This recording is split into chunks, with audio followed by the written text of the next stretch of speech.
My lord, I know what you're thinking, but when I was young, I never needed anyone to tell me how lucky I was to have a special friend like you had with Polixenes.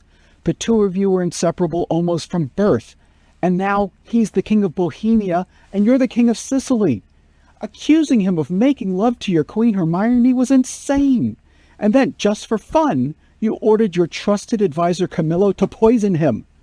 Too hot indeed. Do you understand that as a result of your actions, all the fun that you had with your son Mamilius is no more because he died of sadness when you accused your pregnant wife of adultery?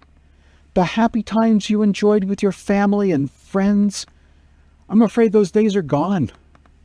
The oracle at Delphos that you requested told that Hermione was chaste, Polixenes blameless, Camillo a true subject, you, Leontes, a jealous tyrant, your innocent babe truly begotten, and that you shall live without an heir, if that which is lost be not found.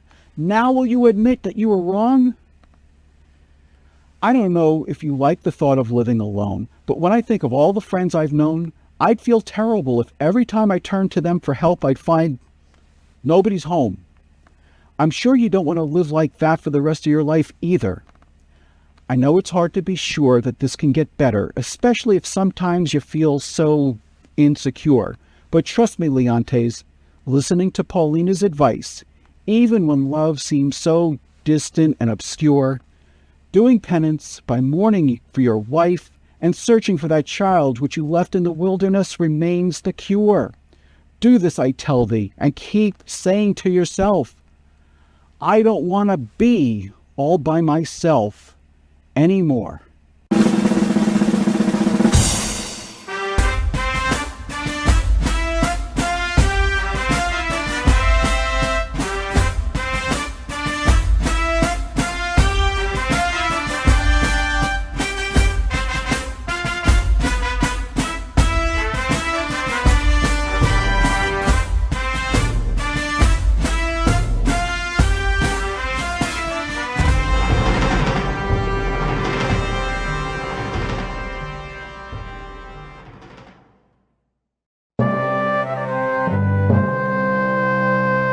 In the 2019 Kendrick Brother film Overcomer, a father abandons his infant daughter, and she's later told that he is dead. Through highly unusual circumstances, though, she discovers that he's actually alive and living close by, and the two of them meet years later. And he coaches her to become a high school track running state champion. In The Winter's Tale, a king abandons his infant daughter, and after 16 years, through highly unusual circumstances, he is reunited with her once again.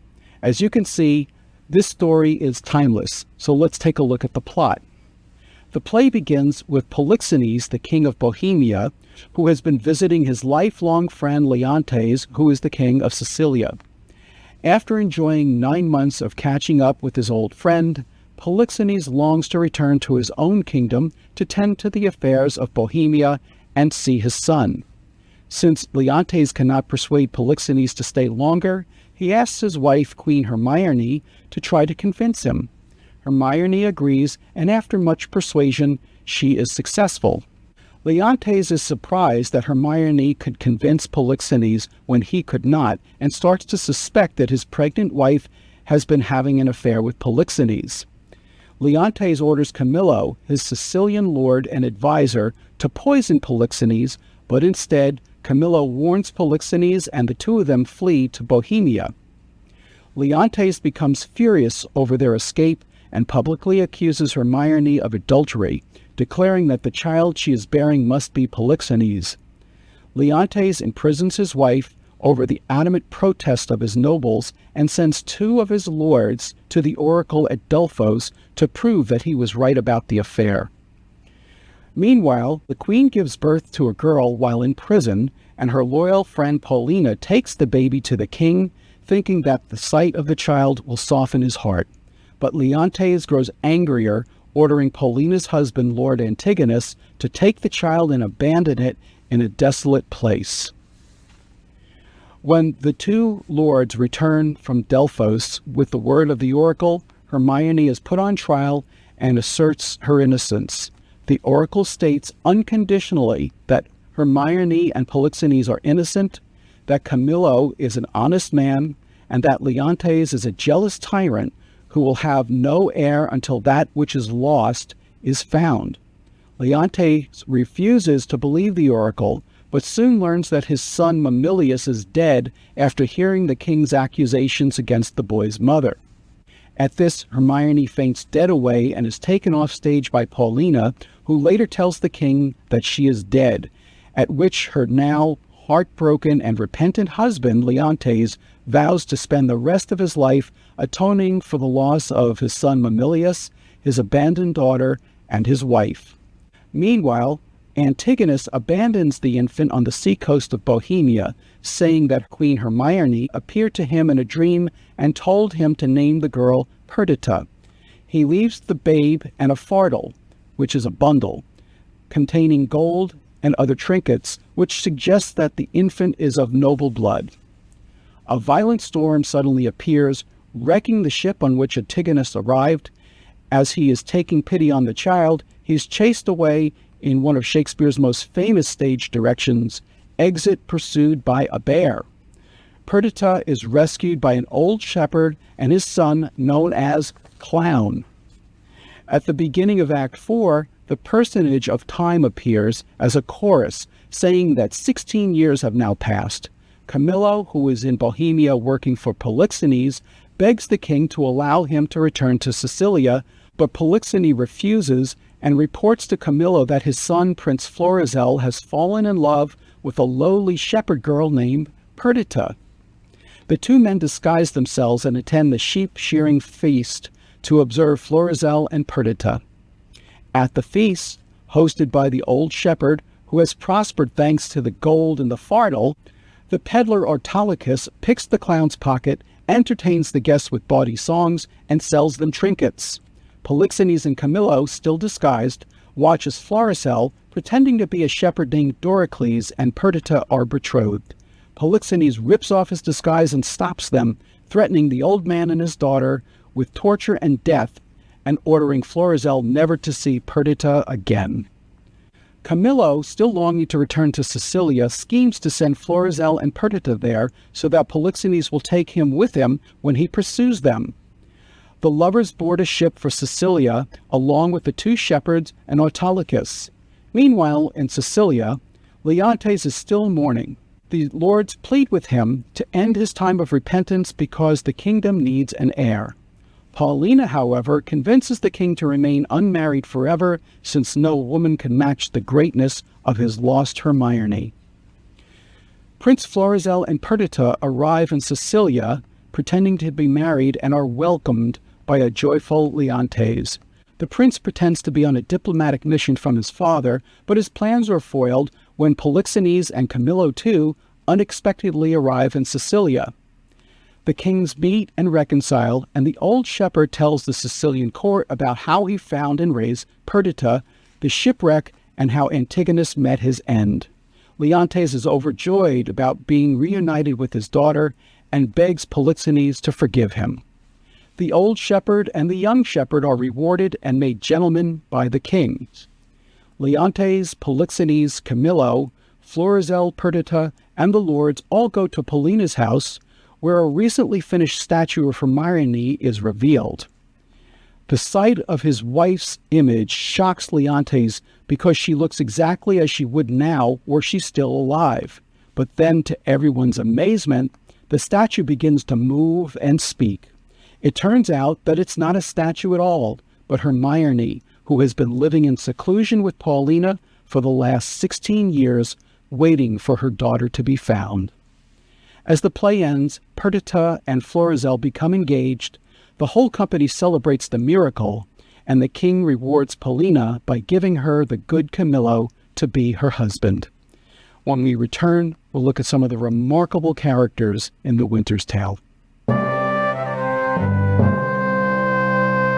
All right, now let's take a look at some of the major characters in The Winter's Tale.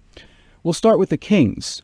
King Polixenes of Bohemia has been visiting his lifelong best friend, Leontes, who is the king of Sicily, for the past 9 months. Leontes begs his pregnant wife, Hermione, to convince Polixenes to stay a week longer in Sicily. However, when she is successful, her husband becomes consumed with jealousy and accuses her of having an affair and being pregnant by his best friend.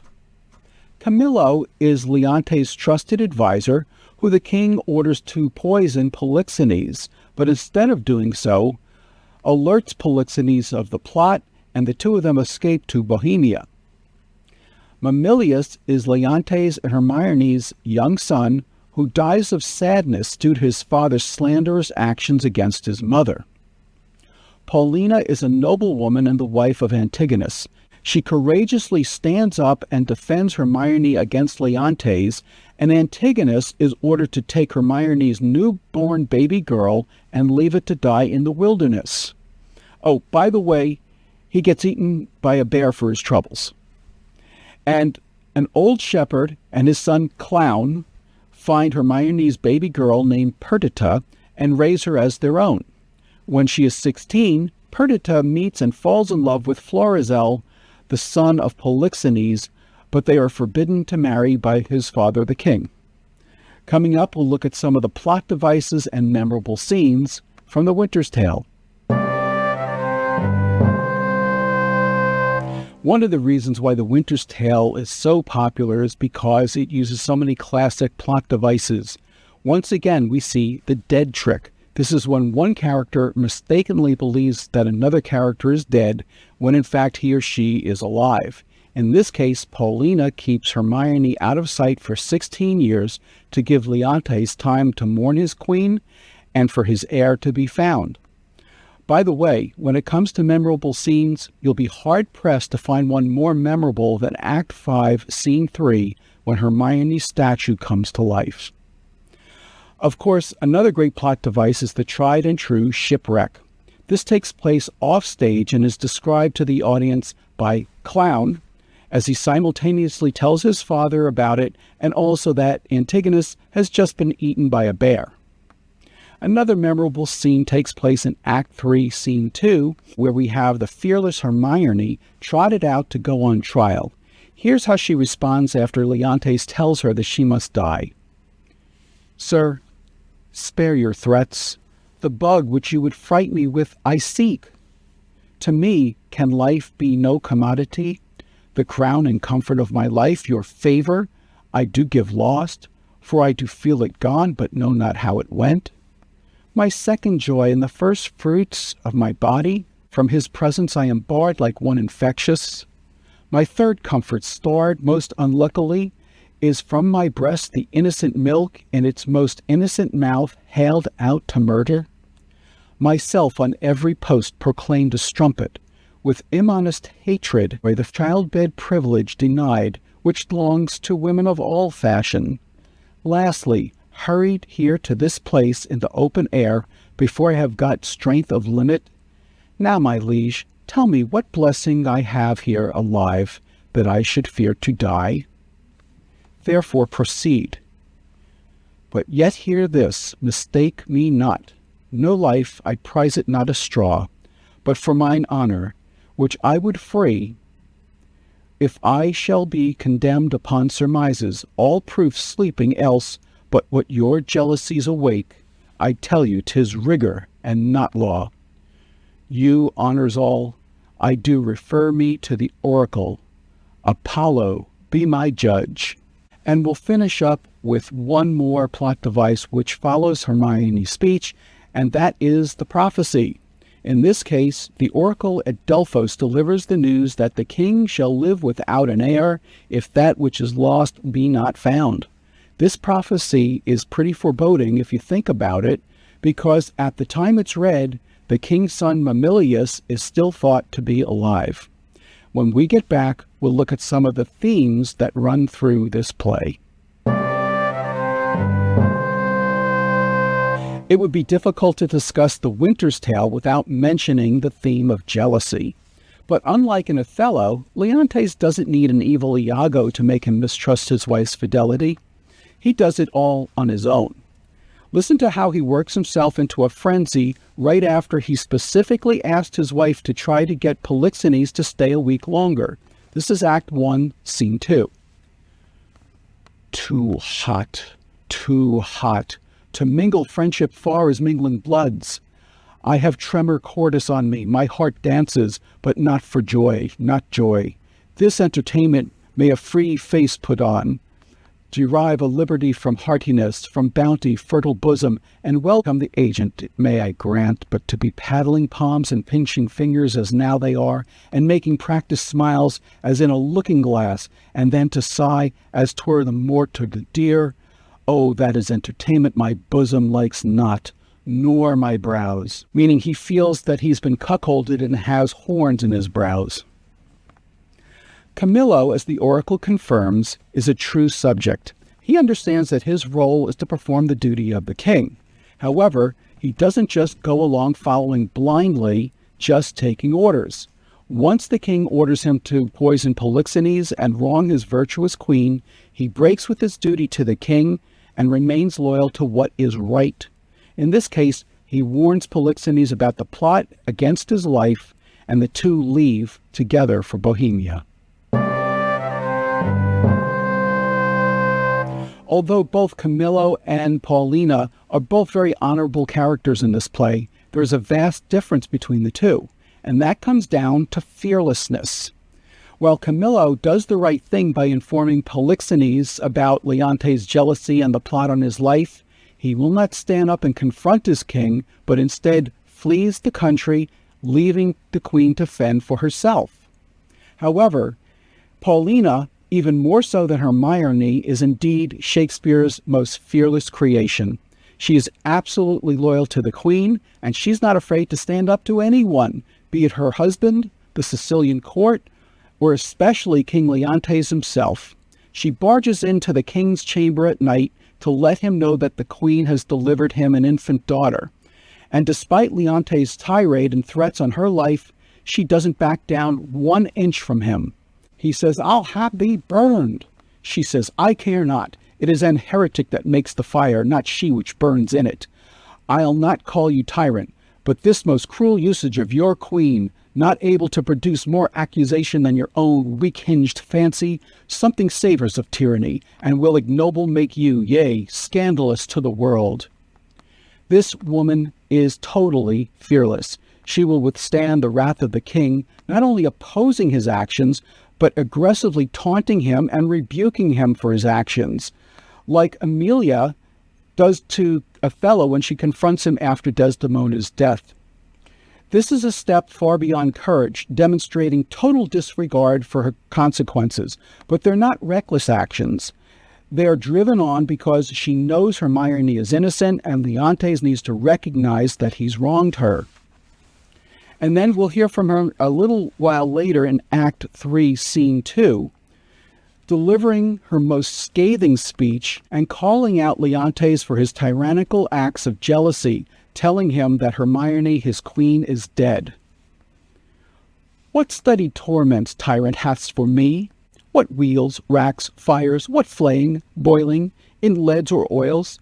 What old or newer torture must I receive, whose every word deserves to taste of thy most worst? Thy tyranny, together working with thy jealousies, fancies too weak for boys, too green for idle girls of 9. Oh, think what they have done, and then run mad indeed, stark mad. For all thy bygone fooleries were but spices of it. That thou betrayest Polixenes, 'twas nothing. That did but show thee of a fool, inconstant and damnable, ingrateful, nor was it much. But thou wouldst have poisoned good Camillo's honor to have him kill a king. Poor trespasses, more monstrous standing by. Whereof I reckon the casting forth to crows thy baby daughter to be or none or little, though a devil would have shed water out of fire ere he done it. Nor is it directly laid to thee, the death of the young prince, whose honorable thoughts high for one so tender, cleft the heart that could conceive a gross and foolish sire, blemished his gracious dam. This is not, no, laid to thy answer, but the last. O lords, when I have said, cry woe, the queen, the sweetest, dearest creature's dead, and vengeance for it not dropped down yet. There's no question that both Camillo and Paulina are honorable and loyal characters, but when it comes to fearlessness, Paulina wins hands down. Let us hope that when they eventually marry, Camillo is inspired by his admirable wife's courage to stand up even more strongly for what's right, even if it's against a king. A lot of the most powerful lines in The Winter's Tale have been included in some of the other tracks in this episode. But there's an additional speech in Act 1, Scene 2, where Leontes is growing even deeper in jealousy about Hermione and Polixenes. He uses some fishing references in describing his tortured mind. I am angling now, though you perceive me not how I give line. Go to, how she holds up the neb, the bill to him, and arms her with the boldness of a wife to her allowing husband. Gone already? Inch thick, knee deep, o'er head and ears a forked one. Go play, boy, play. Thy mother plays and I play too, but so disgraced a part, whose issue will hiss me to my grave, contempt and clamor will be my knell. Go play, boy, play. There have been, or I am much deceived, cuckolds ere now, and many a man there is, even at this present, now while I speak, holds his wife by the arm, that little thinks she has been sluiced in his absence, and his pond fished, by his next neighbor, by Sir Smile his neighbor. Nay, there's comfort in it, whilst other men have gates, and those gates open, as mine, against their will. Should all despair that have revolted wives, the 10th of mankind would hang themselves. Physic for't, there is none. It is a bawdy planet that will strike where 'tis dominant, and 'tis powerful, think it, from east, west, north, and south. Be it concluded, no barricado for a belly, know it. It will let in and out the enemy. With bag and baggage, many thousand ons have the disease, and feel it not. And I love that when Leontes is rebuking Antigonus for not being able to control his wife Paulina, Antigonus replies, hang all the husbands that cannot do that feat, you'll leave yourself hardly one subject.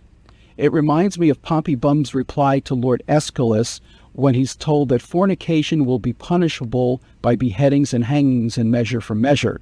He says, if you head and hang all that offend that way, but for 10 years together, you'll be glad to give out a commission for more heads. I also want to include a short passage that Polixenes uses when he responds to Leontes' question about his son Florizel in Act 1, Scene 2. Leontes asks, my brother, are you so fond of your young prince as we do seem to be of ours? And Polixenes says, if at home, sir, he's all my exercise, my mirth, my matter, now my sworn friend, and then mine enemy, by parasite, by soldier, statesman, all. He makes a July's day short as December, and with his varying childness, cures me in thoughts that would thick my blood.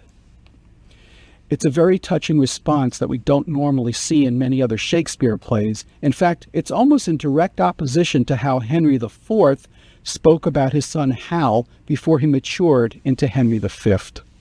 When we return, we'll look at some of the major turning points and correlations to the other Shakespeare plays. All right, now let's take a look at some of the major turning points and correlations to the other Shakespeare plays in The Winter's Tale. The most obvious turning point in the play is when Leontes, instead of being grateful that his wife has convinced his best friend to stay a week longer, becomes consumed with jealousy and suspicion about their infidelity. Had he just been grateful, his son would still be alive, and Antigonus wouldn't have gotten eaten by a bear.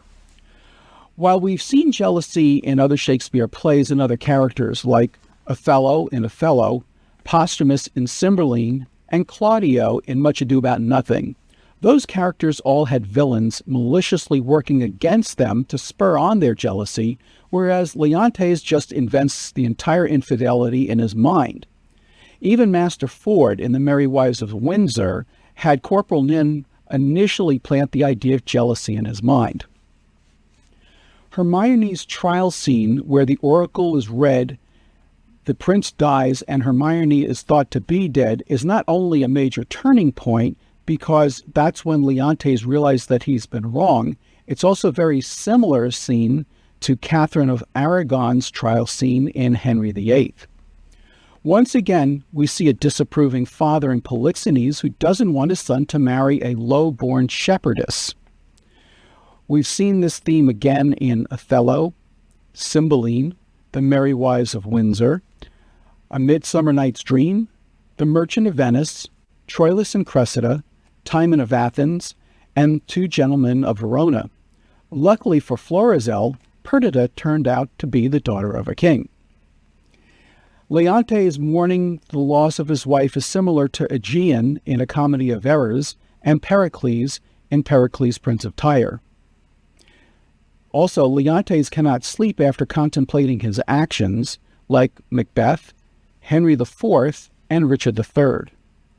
In both The Winter's Tale and Pericles, Prince of Tyre, we see passages of long periods of time, 16 and 14 years respectively. In The Winter's Tale, Cymbeline, and Pericles, Prince of Tyre, we have children of noble birth who were left for many years and only discover their birthrights upon being reunited as adults. And of course, Leontes witnessing Hermione's statue come to life is also a major turning point in this play. And it's fitting that Shakespeare should have the noble Paulina be fitted with a worthy husband in Camillo. And we'll finish off this section with one more memorable scene when Florizel tells Perdita how much he loves her in Act 4, Scene 4. Thou dearest Perdita, with these forced thoughts, I pray thee darken not the mirth of the feast, or I'll be thine, my fair, or not my father's, for I cannot be mine own, nor anything to any, if I be not thine. To this I am most constant, though destiny say no. Be merry, gentle, strange such thoughts as these with anything that you behold the while. Your guests are coming. Lift up your countenance, as it were the day of celebration of that nuptial which we two have sworn shall come. It's easy to imagine that this profession of love could have been included in Romeo's speech to Juliet. When we get back, we'll look at some interesting facts about The Winter's Tale. In preparing to do this episode, I came across some interesting facts I want to share with you. The original source work was Robert Greene's prose romance Pandosto, published in 1588, but the passage of 16 years in Act 4 was a Shakespearean invention. The oracle at Delphos states at the end that the king shall live without an heir if that which is lost be not found. Perdita's name, in fact, does mean that which is lost. By the way, Florizel means flowers and harvest, and clown means a bumpkin or a guy from the country. Incidentally, Paulina's name is derived from St. Paul, who spoke truth, and Autolycus, the peddler and thief, means wolf-like, in other words, a predator. In The Winter's Tale, Leontes loses his young son, Mamillius. Shakespeare also lost his 11-year-old son named Hamnet in 1596. Bohemia is given a seacoast where Perdita is left, the ship dropping her off is wrecked, and from which Florizel, Perdita, her brother and father leave to go to Sicilia. Bohemia was located where our current-day Czech Republic is. However, there is no Bohemian seacoast. So what happened to it? One explanation is that for a brief period in the 13th century, territories ruled by Ottokar II of Bohemia did stretch to the Adriatic Sea. In addition, in 1891, Edmund Oscar von Lippmann pointed out that Bohemia was also a rare name for Apollina in southern Italy. As Andrew Garr puts it, Bohemia may have been given a seacoast to flout geographical realism and to underline the unreality of the place in the play. Still, here's another take. A Winter's Tale is something associated with parents telling children stories of legends around the fireside. By using this title, it implies to the audience that the details should not be taken too seriously. And finally, in 1986, William Shatner did a Saturday Night Live skit in which he famously tells a bunch of diehard fans obsessed with trivia questions at a Star Trek convention, "It's just a TV show." Some of the reasons The Winter's Tale is considered a problem play are because there is a passage of 16 years. Paulina is absent twice or thrice a day, but in all that time, no one bothers to see what she's doing. An old shepherd has a son named Clown, who simultaneously witnesses a crew sinking in a shipwreck and Antigonus being eaten by a bear, but makes sure he introduces himself by name and social status while his shoulder bone is being torn out. By the way, this is the only Shakespeare play that contains the stage direction, "Exit pursued by a bear." So for all of you aficionados who might be looking a bit too deeply for resolutions to these problems, I'll paraphrase William Shatner, because when it comes to William Shakespeare's The Winter's Tale, remember folks, it's just a play. All right, now let's take a look at the actors that played in the 1981 BBC Shakespeare version of The Winter's Tale. John Welsh, who plays Archidamus, played Flavius in Timon of Athens in 1981. Marilena Kendall, who plays Amelia, also played Andromache in Troilus and Cressida in 1981, and Lainey Bona in Henry VI Part 3 in 1983. John Benfield, who plays the jailer, also played multiple bit parts in Henry VI Parts 1, 2, and 3 in 1983, as well as 2 small roles in Titus Andronicus in 1985. Cornelius Garrett, who plays a servant to Leontes, also played a prisoner in Timon of Athens the same year, and the Earl of Northumberland in Henry VI Part 3. John Curlis, who plays Cleomenes, also played Lord Fitzwater in Richard II in 1978. George Howe, who plays Paulina Stewart, also played Sir Thomas Erpingham in Henry V in 1979, Euphoronius in Antony and Cleopatra in 1981, and the Doctor in King Lear in 1982. David Burke, who plays Camillo, played the Duke of Gloucester in Henry VI Parts 1 and 2, and the second one he also played Dick the Butcher, both in 1983, and plays Sir William Catesby in Richard III in 1983. Anne Calder Marshall, who plays Hermione, also played Lavinia in Titus Andronicus in 1985. Jeremy Kemp, who plays Leontes, also played the Duke of Norfolk in Henry VIII in 1979. Arthur Hewlett, who plays the Old Shepherd, played Adam in As You Like It in 1978, and the Priest in Twelfth Night in 1980. Jeremy Dimmock, who plays Mamilius, also played the young Duke of York in Richard III in 1983. Peter Benson, who plays the clown servant, played the second gravedigger in Hamlet in 1980, and played Henry VI in Henry VI Parts 1, 2, 3, and Richard III, all in 1983. And finally, Paul Fesson, who plays Clown, also played Cloten in Cymbeline in 1982, the first citizen in Coriolanus in 1984, Costard in Love's Labour's Lost in 1985, as well as multiple roles including the Duke of Clarence in Henry VI Parts 1, 2, 3, and Richard III, all in 1983. That means that he's appeared in 7 different BBC Shakespeare plays, by my count, more than any other actor in the entire series. Now stay tuned for today's trivia challenge, which is called Ladies of the Evening. All right, today's trivia challenge is called Ladies of the Evening.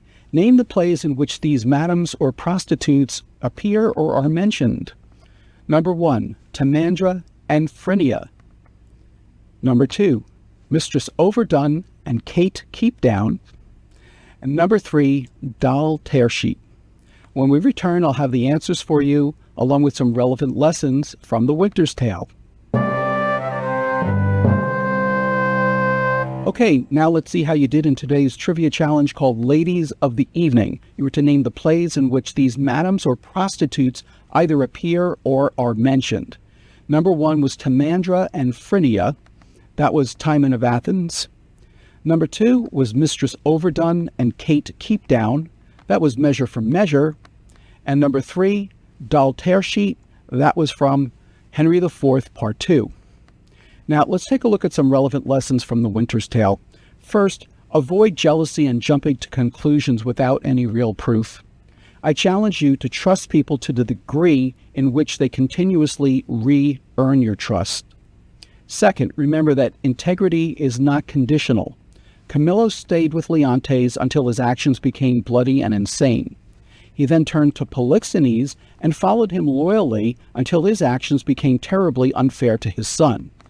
In both situations, he acted with integrity and allowed his commitment to doing the right thing to overrule who he served. And finally, strive to have the courage and fearlessness of Paulina. That means that you need to have the courage of your convictions and not waver just because the truth may be dangerous to admit. Remember that there's never a wrong time to do the right thing. I'm Dave Romeo, and thank you for watching this episode of Romeo and Shakespeare. Please join me next time for the beginning of Season 2, when a usurped king and his men live like Robin Hoods, after he and his daughter both escape into the woods.